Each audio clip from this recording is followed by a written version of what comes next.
recuperar la imagen, la legitimidad, la fuerza que alguna vez tuvo el antes Instituto Federal Electoral y ahora Instituto Nacional Electoral. Soy José Buendía, muchas gracias por estar con nosotros en este programa en el que todas las ideas se pueden cuestionar siempre que se debatan. Acompáñenme a ver algunos datos de contexto que encuadran cómo va este proceso para la designación de los nuevos consejeros electorales y regresamos aquí a nuestro foro a tener nuestro debate de hoy. No sin antes dejarle mi Twitter, José Buendía MX, ahí me puede enviar sus comentarios, sus puntos de vista. Está en marcha otra oportunidad para retomar seguridad en una institución con bonos a la baja, con la elección de 3 consejeros electorales del INE en las próximas semanas entre los 152 aspirantes inscritos en el proceso. El relevo definirá los equilibrios políticos al interior del Consejo General del INE para asegurar un buen arbitraje en unos comicios presidenciales como los de 2018, con la posibilidad de mayor número de competidores de la historia contemporánea, a la vez que los más polarizados en torno a la candidatura de López Obrador. La elección por cuotas ha acompañado al IFE y al INE desde hace 2 décadas, pero el proceso está cada vez más desgastado por la subordinación a los intereses de los partidos sobre el perfil y la autonomía de los elegidos. Las fórmulas para construir y revestir la legitimidad y las decisiones no han servido para superar las denuncias de fraude electoral y la impugnación de las últimas 2 elecciones presidenciales. Desde 2003 se rompió la práctica del consenso para la integración del Consejo General y ahora nuevas fuerzas políticas como Morena no parecen estar en el juego cuando ésta lidera las encuestas con López Obrador. La Junta de Coordinación Política de la Cámara de Diputados creó un comité técnico para armar 3 quintetas después de examinar y evaluar el perfil y conocimientos de los candidatos, de las cuales los legisladores escogerán 3 nombres para elevar al Pleno. La comisión de expertos está integrada por 4 especialistas propuestos por el INAI y la CNDH, junto con 3 designados por la Jucopu, quien tiene militancia partidista como el panista Humberto Aguilar y otras 2 relacionadas con el PRI y el PRD. ¿Cuáles son los criterios de los grandes partidos para construir confianza en el INE? ¿Sirven la idoneidad de perfiles sin equilibrios políticos para rescatar credibilidad en un sistema de cuotas? ¿Es todavía el INE factor de estabilidad democrática? ¿El pacto entre cúpulas de PAN, PRD y PRI está dispuesto a arriesgar aún más su legitimidad? Entre los inscritos para recuperar el cargo figuran Flavio Galván Rivera, quien fue presidente y magistrado del Tribunal Electoral del Poder Judicial de la Federación, y Alejandro del Nit, expresidente del Tribunal Electoral del Distrito Federal.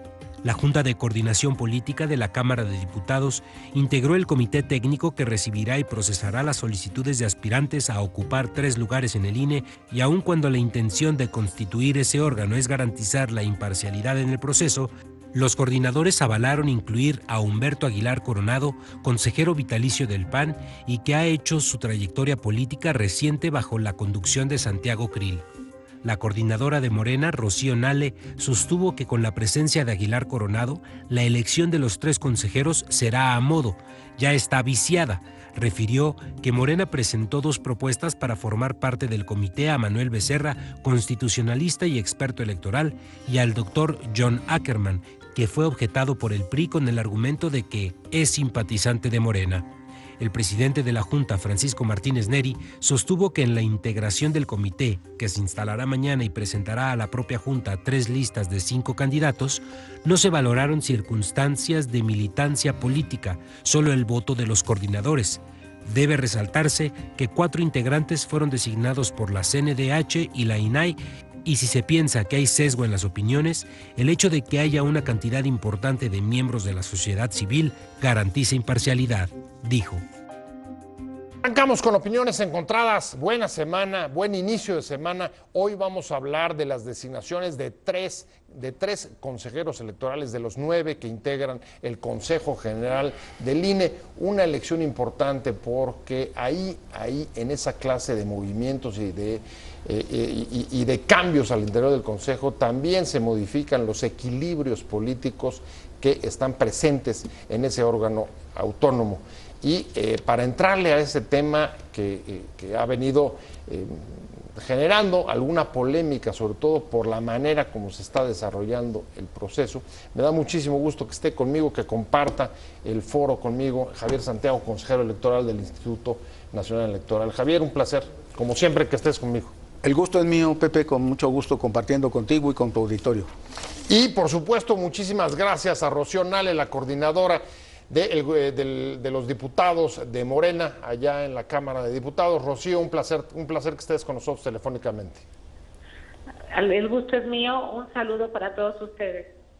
Bueno, pues si quieren arrancamos, la verdad es que es un hecho, los órganos autónomos, tú has sido testigo, Javier, como pocos, del desarrollo, del impulso que en buena medida se les ha venido dando desde los 90, con distintas transformaciones, han corrido, digamos, casi paralelos a la construcción, digamos, democrática y al avance del pluralismo en el país, pero también hay que decirlo, en los últimos años, los órganos electorales, como otros autónomos, han sufrido, digamos, un cierto desgaste, una por las impugnaciones electorales y dos por los procesos como el que ahora estamos viviendo, como los procesos de designación.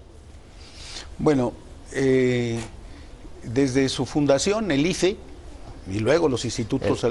El viejo IFE. El viejo IFE, y los institutos electorales de los estados, pues los consejeros eran elegidos por la Cámara de Diputados, en el caso federal, o por los congresos de los estados.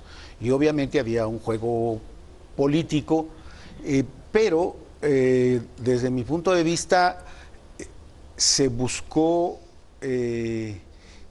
privilegiar la legitimidad, y en función de eso se buscaron personas que fueran imparciales, poco cuestionadas, que tuvieran una trayectoria profesional, pero que también desde el punto de vista ético pues no pudieran ser cuestionadas.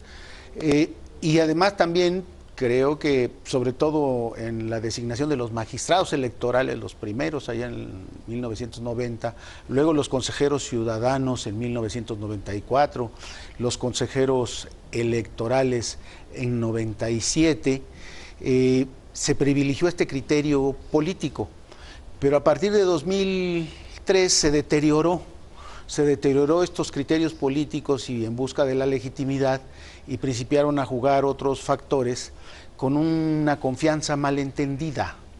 Ya los partidos políticos buscaron personas cercanas a la cual le tenían confianza, pero confianza personal, no una confianza institucional, no una confianza en sus capacidades, en sus habilidades, en su templanza, para enfrentar la responsabilidad. Si me dejas ponerlo en términos muy coloquiales para ir con la diputada Nale, digamos que antes de 2003, o más bien, siempre la elección o la designación de los consejeros electorales ha seguido un sistema de cuotas entre los partidos mayoritarios. A partir del 2003, el problema es que se incorporó no solamente las cuotas, sino los cuates.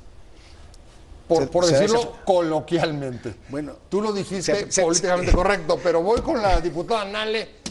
¿Cómo comparte esta opinión, diputada? Definitivamente.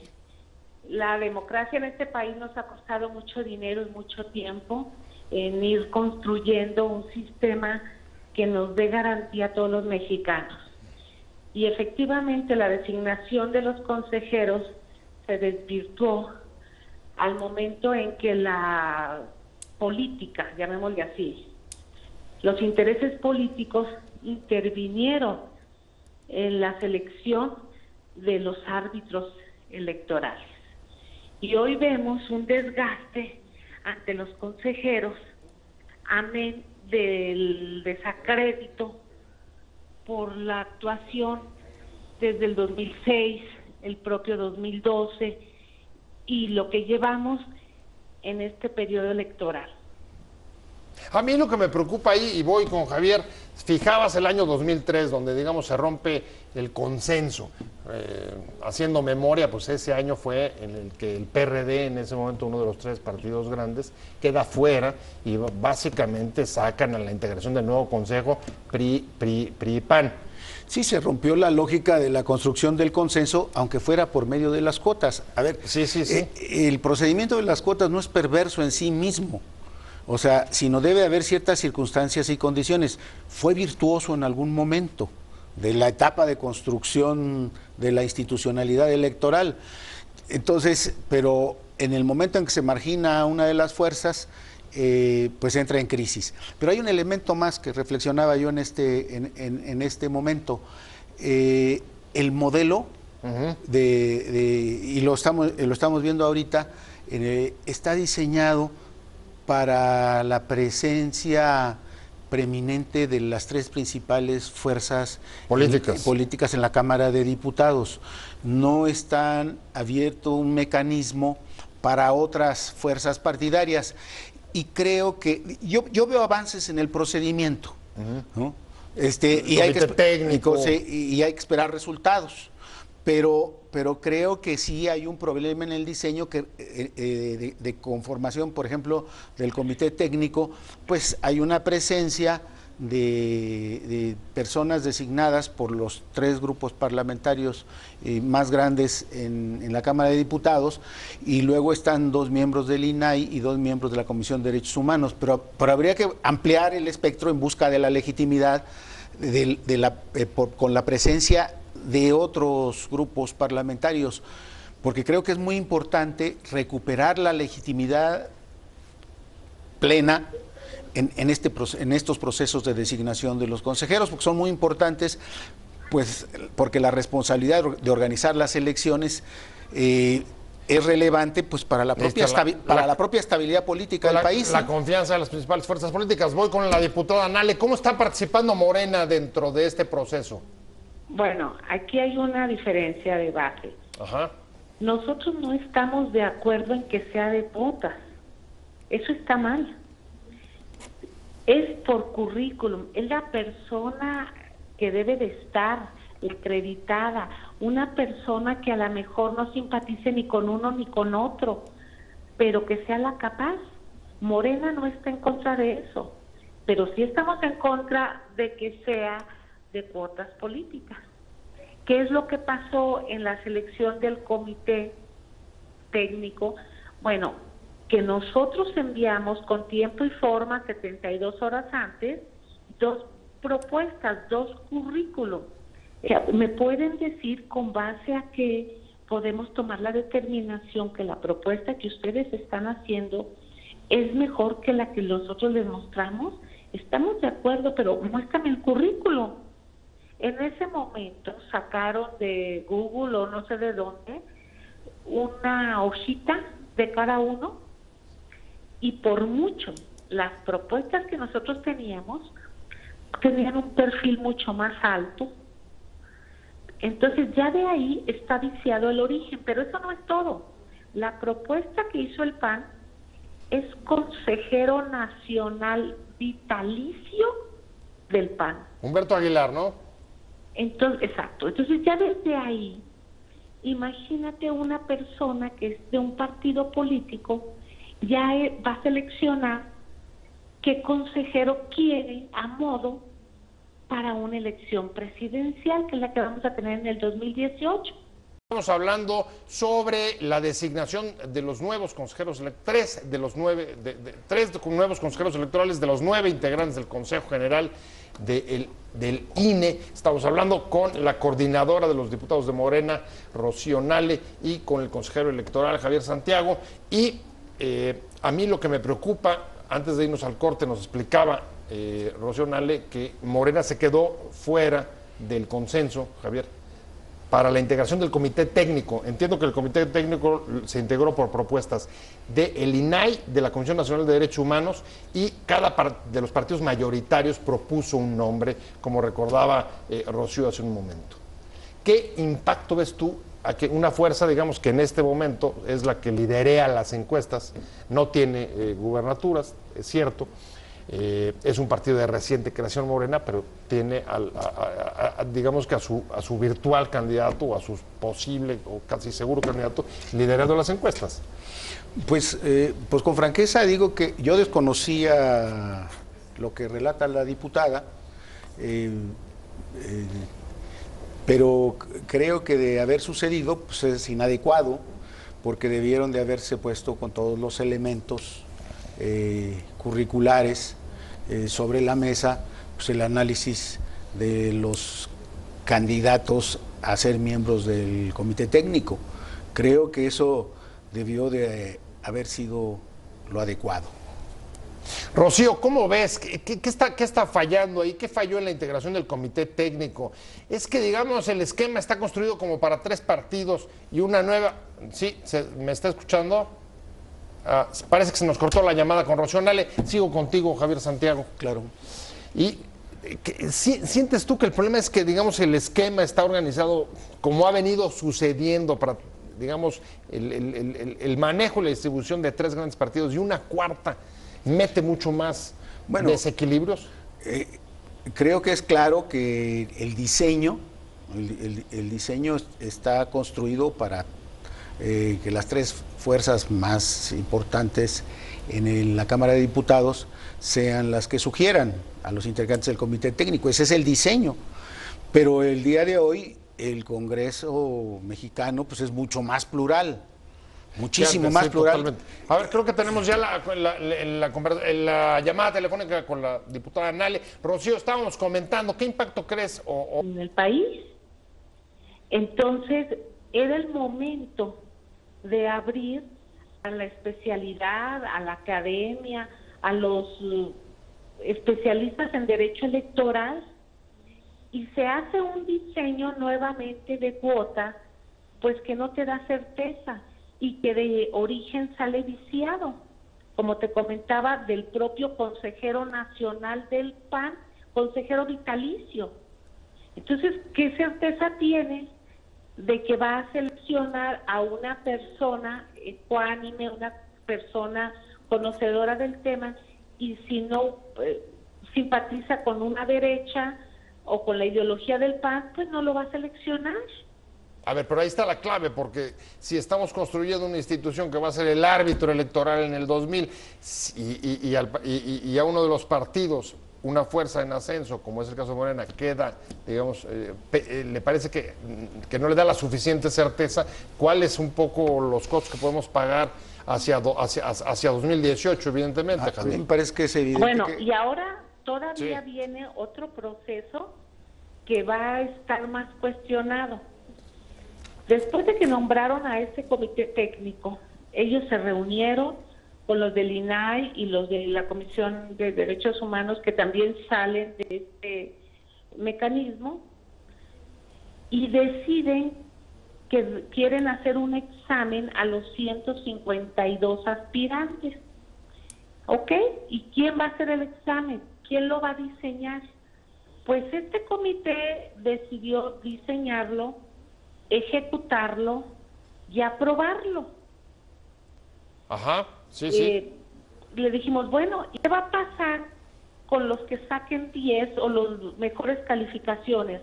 No, dice, el examen nada más es un complemento.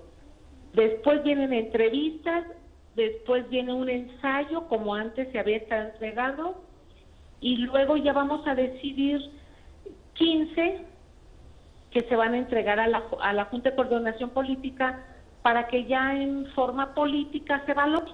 Las 3 quintetas. De hecho, entiendo, Javier, que hoy terminaron los exámenes y lo que viene, en efecto, son las entrevistas y construir las 3 quintetas. Bueno, el examen... Pero la metodología, que entiendo que es lo que está tratando de decir la diputada Nale, ¿se publicó o no se publicó? Sí se publicó. O sea, sí, está el publicado. diario oficial. Okay. El diario oficial. Okay. Bueno, en la Gaceta de la Cámara de Diputados. ¿Tenía facultades la JUCO, este comité, para organizar esta evaluación? Bueno, sí, el único que no firmó fue Morena, porque yo les dije, ¿qué garantía tenemos de que ustedes no les vayan a entregar las preguntas a ciertos personajes? Pues me pidieron el voto de confianza, nos dijeron, yo no les puedo dar un voto de confianza cuando ellos provienen de un acuerdo político popular de PRI, PAN, PRD. Entonces, por eso Morena no votó a favor, no les autorizamos, fuimos los únicos que no firmamos la modificación del acuerdo, porque se tuvo que modificar para poner el examen. Javier Santiago, ¿qué te parece? Bueno, ¿cómo se proyectan estas dudas hacia 2018, digamos, hacia el árbitro electoral? La Jucopo tiene la atribución legal para aprobar la metodología. Ajá. Entonces, eso es legal. Pero creo que si hay un riesgo de que la legitimidad sea lastimada, ¿no? al dejar fuera de la integración sobre todo del comité y del técnico, proceso, ¿no? Del proceso de la construcción de las designaciones. Y hay un problema básico, que es el tiempo. O sea, el tiempo realmente me parece que ha sido muy poco para un proceso tan complejo. Nosotros entrevistamos personas, yo recientemente entrevisté cerca de 90 para el Servicio Profesional Electoral Nacional del INE, y es un trabajo muy intenso. O sea, van a entrevistar a más de 50 personas en 3 días. Realmente es poco tiempo para poder realizar una entrevista a profundidad. Entonces, creo que esta etapa sí hubiera requerido mayor estos tiempo. son, usted lo sabe, 151 candidatos registrados para ocupar esos 3 lugares. Me piden hacer otra pausa y volvemos enseguida. Le pedimos a la diputada Rocío Nale que no se retire y seguimos con nuestra discusión con el consejero Javier Santiago. Claro que sí. De regreso en Opiniones Encontradas, estamos hablando de la designación de los 3 nuevos consejeros electorales del INE. Estamos hablando con el consejero electoral saliente, Javier Santiago, termina en abril su cargo, es uno de los que será sustituidos por los nuevos que entren, y con Rocío Nale, que es la coordinadora de los diputados de Morena allá en la Cámara de Diputados. Rocío, me quedé contigo y la pregunta, creo que después de las revelaciones que has hecho respecto del proceso, es si crees que todavía el comité técnico te puede asegurar la suficiente presión para que tengas al final como resultado personas que no estén, digamos, identificadas con los partidos políticos. Pues mira, va a ser interesante porque efectivamente ya hicieron los exámenes y ya hay resultados. Y ahora vamos a ver de esos resultados a quién van a proponer. Del resultado van a seleccionar a 45. Se supone que entre la entrevista y los exámenes deben de seleccionar 45 y de ellos filtrar y pasar 15. ¿Qué va a pasar si nos ponen a 15 que salieron con un promedio mediano y no a los que salieron con mayor promedio en el examen que ellos diseñaron, que ellos ejecutaron y que ellos evaluaron? Para nosotros, para Morena, pues no hay confianza en ello, precisamente por el origen de cómo se seleccionó al comité técnico. Pero digamos que en cualquier caso sí hay elementos sobre la mesa, voy contigo, Javier, para, digamos, que estén obligados a dar una explicación o a motivar finalmente los 15 que queden. Exactamente, y aparte hay que agregarle la equidad de género, que no está contemplado en el acuerdo, pero hoy pues hay una terrible desigualdad en género.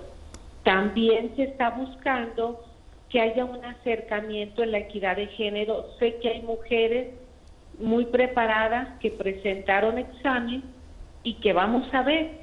Entonces, para nosotros nos queda claro que el 20 de marzo, que es la fecha límite que se tiene para que el comité técnico entregue 3 quintetas a la Junta de Coordinación Política, pues deben de ser quintetas serias, sustentadas, con los mejores perfiles y los mejores currículum, y tratando que esas personas pues sean de lo más imparcial, que no tengan una preferencia política.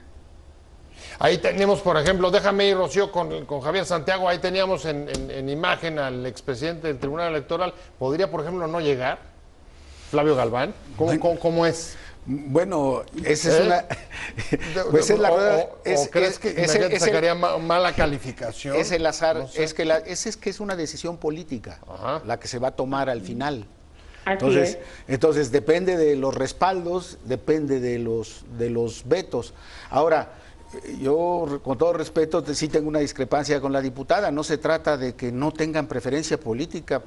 Se trata, sí, de estar definidos políticamente, pero se trata también de que en el desempeño de la función se sea imparcial. ¿Y qué significa la imparcialidad? Pues de apegar las decisiones a lo establecido en la ley. Eso es lo relevante del desempeño de la función como consejero, desde mi punto de vista y desde mi propia experiencia. Y lo que yo veo, yo todavía soy optimista. Ya se publicó la lista de las personas que van a ser entrevistadas, son un poco más de 50, 53, por ahí, 55 personas, y yo veo, digo, pues tengo muchos años en este oficio, veo personas que tienen larga trayectoria, que han sido consejeros en institutos locales, que tienen experiencia también en tribunales, hay quienes tienen experiencia en otros ámbitos profesionales, no solo en las ciencias sociales, o sea, dirías que predominan los abogados. Dirías que el proceso todavía tiene elementos suficientes. Voy con Rocío Nale. ¿Tú coincides, Rocío? El proceso todavía ofrece elementos para rescatar la certeza en una extensión clave de la estabilidad digamos, política de este país como es el INE? El problema es que si es una decisión política y los consejeros o los candidatos buscan apadrinamiento, y entonces quien llegue con un padrino, pues se debe al padrino. ¿Y qué garantía le ofrece de ser completamente un actor que actúe con inequidad? Pues no hay garantía, y hoy el país requiere precisamente personas con una calidad y con una garantía muy alta, y no lo va a haber, desde nuestro punto de vista no lo va a haber. Por eso va a ser interesante ver a qué 3 quintetas las personas que nos envíen. A ver, Fer, ¿cuáles son las personas que nos van a enviar? A ver, sí. Muchísimas gracias, Rocío. Es que no te estoy oyendo bien, creo que no tenemos una buena comunicación, hay ruido aquí. Javier, a ver, ¿coincides con la diputada? No, yo creo que todavía es posible. Hay personas con larga trayectoria, se puede ver su trayectoria, cómo han actuado en el pasado desempeñando funciones de carácter electoral, como consejeros, como magistrados, o en otro tipo de responsabilidades públicas, como en el ámbito de la administración pública. Yo no prejuzgaría en este momento una descalificación a los que pudieran ser. Creo que hay que esperar a ver cuáles son las propuestas finales y hay que ver cuál es la decisión que la Cámara de Diputados toma. Pues ahí está Rocío Nale, coordinadora de los diputados de Morena en la Cámara de Diputados. Muchas gracias por haber estado con nosotros. Javier Santiago, consejero electoral del Instituto Nacional Electoral. Gracias a los dos, pero sobre todo gracias a usted por haber estado con nosotros en Opiniones Encontradas.